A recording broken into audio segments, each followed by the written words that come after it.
Hello everyone. इस video में हम बात करेंगे आपके बीपीएससी टायर 3 के एक महत्वपूर्ण मुद्दा के बारे में, जो कि बहुत सारे कैंडिडेट हैं इस मुद्दा के चक्कर में पड़े हुए हैं। और ये जो मुद्दा है बहुत बड़ा, एक विशाल, क्या बताएं इसको, कि हम एक बहुत बड़ा मुद्दा बन चुका है। ठीक है, तो चलिए इस वीडियो में डिस्कस करते हैं। फाइनली जैसा कि आप थंबनेल में देख चुके होंगे कि जो अदर स्टेट की फीमेल है वो किस कैटेगरी में काउंट होगी।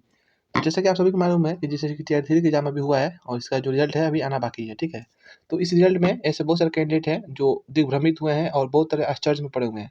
खास करके जो महिला कैंडिडेट है जो अदर स्टेट की हैं, वो खास करके कंफ्यूजन में है कि उनको किस कैटेगरी में काउंट किया जाएगा। बिहार में जो एग्जाम हुआ है टीयर 3, तो उसमें वो किस कैटेगरी में काउंट होंगे, ई वार मेल में होंगी या ई वार फीमेल में होंगी। ठीक है, तो चलिए इस वीडियो में डिस्कस करेंगे और आपका जो डाउट है वो क्लियर करेंगे, क्योंकि इसका जो डिसीजन है फाइनली मुझे मिल चुका है। और मैंने भी बहुत जगह से मालूम किया, तो लगभग 4-5 जगह से मुझे क्लियर मिल गया है कि जो महिला है वो ई वार में काउंट होंगी या ई वार फीमेल में काउंट होंगी। ठीक है, ई वार तो मेल नहीं बोल सकते हैं, क्योंकि ई वार का जो सीट जो होता है वो ओपन होता है, उसमें कोई भी कैंडिडेट भाग ले सकते हैं। ठीक है, जिसका भी ज़्यादा नंबर आता है वो ई वार में काउंट हो जाते हैं, चाहे वो मेल हो या फीमेल हो। ठीक है, तो इस वीडियो में वही टॉपिक के बारे में बात करेंगे कि आपको जो अदर स्टेट की फीमेल है वो किस कैटेगरी में काउंट होंगी, ई वार मेल में यानी ई वार बोल सकते हैं या फिर ई वार फीमेल में होंगे काउंट। ठीक है, जैसा कि आप लोग भी देखा होगा कि टीयर 1 और टीयर 2 में जब एग्जाम हुआ था, तो उसका जब रिजल्ट आया था, तो उसमें आप लोग भी देखे होंगे कि बहुत सारे कैंडिडेट जो थे, खास करके जो महिला कैंडिडेट थी, वो टीयर 1 और टीयर 2 में वो ई वार फीमेल में ही काउंट हो गई थी। ठीक है, और वो उसको कैसे मालूम करेंगे, उसको मालूम करने का एक ही तरीका है कि उनका अगर मार्क्स आप देखेंगे और जो ई बार फीमेल का जो कट ऑफ गया था उसी के आसपास था। ठीक है, वो ई बार मेल का कट ऑफ पार नहीं की थी। ठीक है, तो इससे ये साबित होता है कि उनका जो रिजल्ट हुआ था वो ई बार फीमेल में ही हुआ था। ठीक है, लेकिन जब उस दिन आयोग में एक प्रेस मीटिंग हुआ था, जिसमें कि पटना के बहुत सारे शिक्षक बुलाए गए थे 30 अक्टूबर को, तो उस दिन ये क्लियर कट बता दिया गया और ये सवाल पूछा गया था बीपीएससी के चेयरमैन से। तो उन्हें क्लियर कट ये बताया था कि जो अदर स्टेट की फीमेल है वो उनको यू आर मेल में ही काउंट किया जाएगा। ठीक है, तो वहाँ भी एक क्लियर कट मिला और मुझे 2-3 जगह और मालूम चला। ठीक है, और यहाँ तक कि एक कॉल के माध्यम से भी मुझे मालूम चल सका है। बीपीएससी में कॉल किया गया और वहाँ पे मालूम चला कि आपका जो पूछा भी गया कि क्या जो ये टीयर 3 की परीक्षा हो रही है, वो उसमें जो अदर स्टेट की फीमेल है उनको किस कैटेगरी में काउंट किया जाएगा। जैसा कि टीयर 1 और टीयर 2 में ई बार फीमेल में काउंट किया गया था, लेकिन टीयर 3 का जो एग्जाम हुआ है उसमें किस कैटेगरी में काउंट किया जाएगा। तो उसमें भी कॉल के माध्यम से भी मालूम चल सका है कि जो आपकी अदर स्टेट की फीमेल है उनको ई वार में काउंट किया जाएगा, यानी ई वार मेल जो बोलते हैं कैंडिडेट, उसमें काउंट किया जाएगा। ठीक है, तो अब आप बोलेंगे कि क्या जो टीयर 1 और टीयर 2 हुआ था उसका क्या हुआ।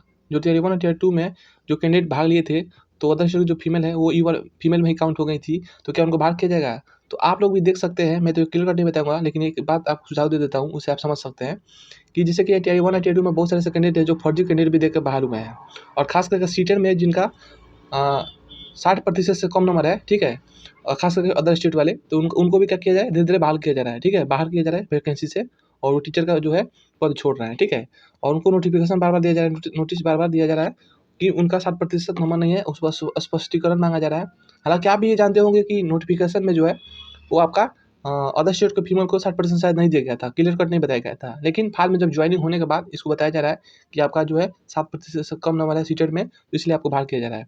तो मानिए जब भाषा जैसी वार्ता में और सीटेट जैसे एग्जाम को लेकर आपको जब 7% से कम नंबर नहीं लिया जा रहा है, तो आप कैसे मान सकते हैं कि जब टीचर भर्ती हो रही है, आप अदर स्टेट के हैं, तो अदर स्टेट के भाषा वार्ता में, सॉरी वार्ता जो है, जो टेट वाला है, उसमें आपको 7% से कम नहीं लिया जा रहा है। तो आप कैसे मान सकते हैं कि जो बीपीएससी एग्जाम हो रहा है उसमें आपको 7% से कम लिया जा रहा है।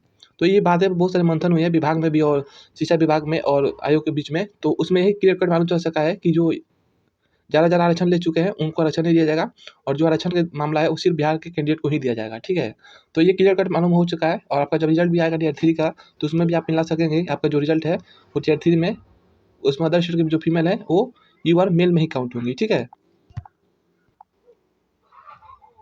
तो आशा करता हूँ ये आपका जो डाउट होगा ये वाला क्लियर हो गया होगा। और ये हालांकि मैं इसको पहले भी वीडियो बनाया था, आप वीडियो वाला सेक्शन में दे सकते हैं कि लगभग मैं इसको एक पहले वीडियो बनाया था, उसमें भी बताया था कि वो जो यू आर की फीमेल कैंडिडेट है अदर स्टेट की, वो बिहार में किस कैटेगरी में काउंट होंगी।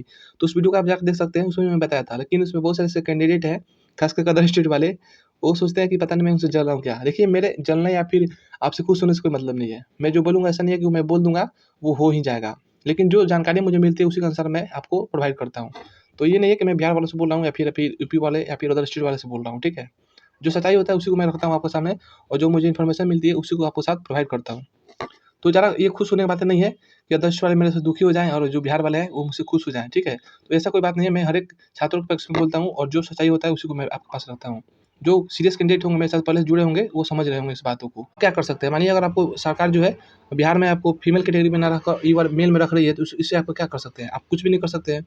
पहले तो जब वैकेंसी निकली थी तो उसमें डोमिसाइल लागू था, लेकिन क्या किया गया, फिर से उसको डोमिसाइल हटाया गया टियर 1 में, और उसके बाद से बहाल किया गया कि अदर स्टेट वाले जो कितने भी कैंडिडेट हैं वो सब बहाल हो सकते हैं। तो उसमें तो आप लोग को खुशखबरी मिली थी, लेकिन अगर वो बहाल फिर कर रही है तो क्या उसमें आप हम कुछ नहीं कर सकते हैं, क्योंकि सरकार है, जैसे चाहेगी वैसे कर सकती है। वो चाहेगी तो वैकेंसी भी नहीं निकाल सकती है, चाहेगी तो वैकेंसी निकाल देगी। तो वो सारे जो हाथ में है वो शिक्षा विभाग और सरकार के हाथ में है, तो वो जैसे करेगी उसको पालन करना ही पड़ेगा।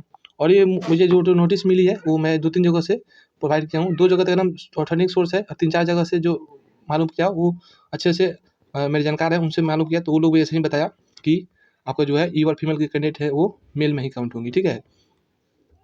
अदर स्टेट की जो फीमेल है वो मेल में ही काउंट होंगी, ठीक है? और ये जो 2 ऑथेंटिक सोर्स ये है कि पहला सोर्स ये है कि आपका बीपीएससी के चेयरमैन ने खुद नहीं बोला कि आपका जो ये 2 बातें रखी कि जो भाषा आता है, माने सीटेट है, सॉरी सीटेट जो है, सीटेट आता में आपको टेट में आपको 7% से कम नंबर नहीं लिया जाएगा अदर स्टेट को। दूसरा बात ये रखा गया कि क्या अदर स्टेट की जो फीमेल है उसको किस कैटेगरी में रखा जाएगा? तो उसने क्लियर कर बोला कि जैसे टियर 1 और टियर 2 में जो बहाल हुए हैं, उसमें जैसे कि फेरबदल टियर 1 टियर 2 में हुआ है, उसे आप टियर 3 में नहीं होगा। यानी क्लियर कट उनका कहने का मतलब था कि उनका जो फीमेल है अदर स्टेट की, उनको ई-बार मेल में ही काउंट किया जाएगा, ठीक है? तो ये 2 बातें वहाँ उस दिन स्पष्ट हो गई थी, और तीसरा बात ये भी रखा गया था कि रिजल्ट से पहले डॉक्यूमेंटेशन का है, तो उसको ये भी चेयरमैन ने बोला था कि रिजल्ट से पहले डॉक्यूमेंटेशन करा लेंगे, उसमें कोई बड़ी बात नहीं है, लेकिन उसको उतना स्पष्ट रूप से नहीं बोला था। लेकिन जैसे कि अभी के हाल में लग रहा है कि आपको नहीं लग रहा है कि अभी रिजल्ट से पहले ही यहाँ पर डॉक्यूमेंटेशन होने वाला है, क्योंकि समय बहुत कम है और रिजल्ट आने वाला है, तो इसके लेकर आपको लग रहा है कि रिजल्ट से पहले डॉक्यूमेंटेशन होने वाला नहीं है, क्योंकि रिजल्ट रेडी है और रिजल्ट आने वाला है। तो आशा करता हूँ आप इस वीडियो के बारे में समझ गए होंगे कि मैं क्या कहना चाहता हूँ, और जो देखिए ऑथेंटिक सोर्स मिला है मैं उसी के बारे में बता रहा हूँ, ठीक है? कि आपका जो अदर स्टेट की फीमेल है वो ई-बार मेल में ही काउंट होंगी टियर 3 में, ठीक है? तो ये अपडेट था, सोचा कि मैं आप लोग बताऊँ। हालाँकि इससे पहले मैं वीडियो बनाया था, तो उसमें आप लोग बहुत सारे कमेंट किए थे अदर स्टेट वाले खास करके कि आप मेरे पक्ष में नहीं बोल रहे हैं, और जो आप इसको कैसे ऑथेंटिक मान सकते हैं। तो देखिए जो सीटेट वाला बातें थी कि अदर स्टेट को सीटेट में 7% से कम नंबर पर नहीं बहाल किया जाएगा, तो उसके लिए ऑफिशियल नोटिस आ चुकी है, इसमें कोई दोहरा नहीं है, ठीक है? अब टियर 3 में जितने भी कैंडिडेट होंगे 60% से कम नंबर वाले अदर स्टेट वाले, तो उनको बहाल कर दिया जाएगा, ठीक है? जैसा कि टियर 1 और टियर 2 में भी शिक्षक को बाहर किया जा रहा है, ठीक है? तो इसके बारे में भी एक नोटिस हमको जहाँ तक लग रहा है कि कुछ समय में देखने को मिल जाएगा कि जो अदर स्टेट की फीमेल है उसको टियर 3 में सॉरी, आपको जो है ई-बार मेल में काउंट किया जाएगा। और आप देखिएगा जब रिजल्ट आएगा तो उस समय भी आप मिला लेंगे कि आपका जो रिजल्ट होगा ई-बार जो फीमेल है अदर स्टेट की, उनको ई-बार मेल में ही काउंट किया जाएगा, ठीक है? तो एक छोटा-सा अपडेट था, आपको ये अपडेट कैसा लगा और आपका सुझाव इस वीडियो में क्या है, आप ज़रूर दे सकते हैं।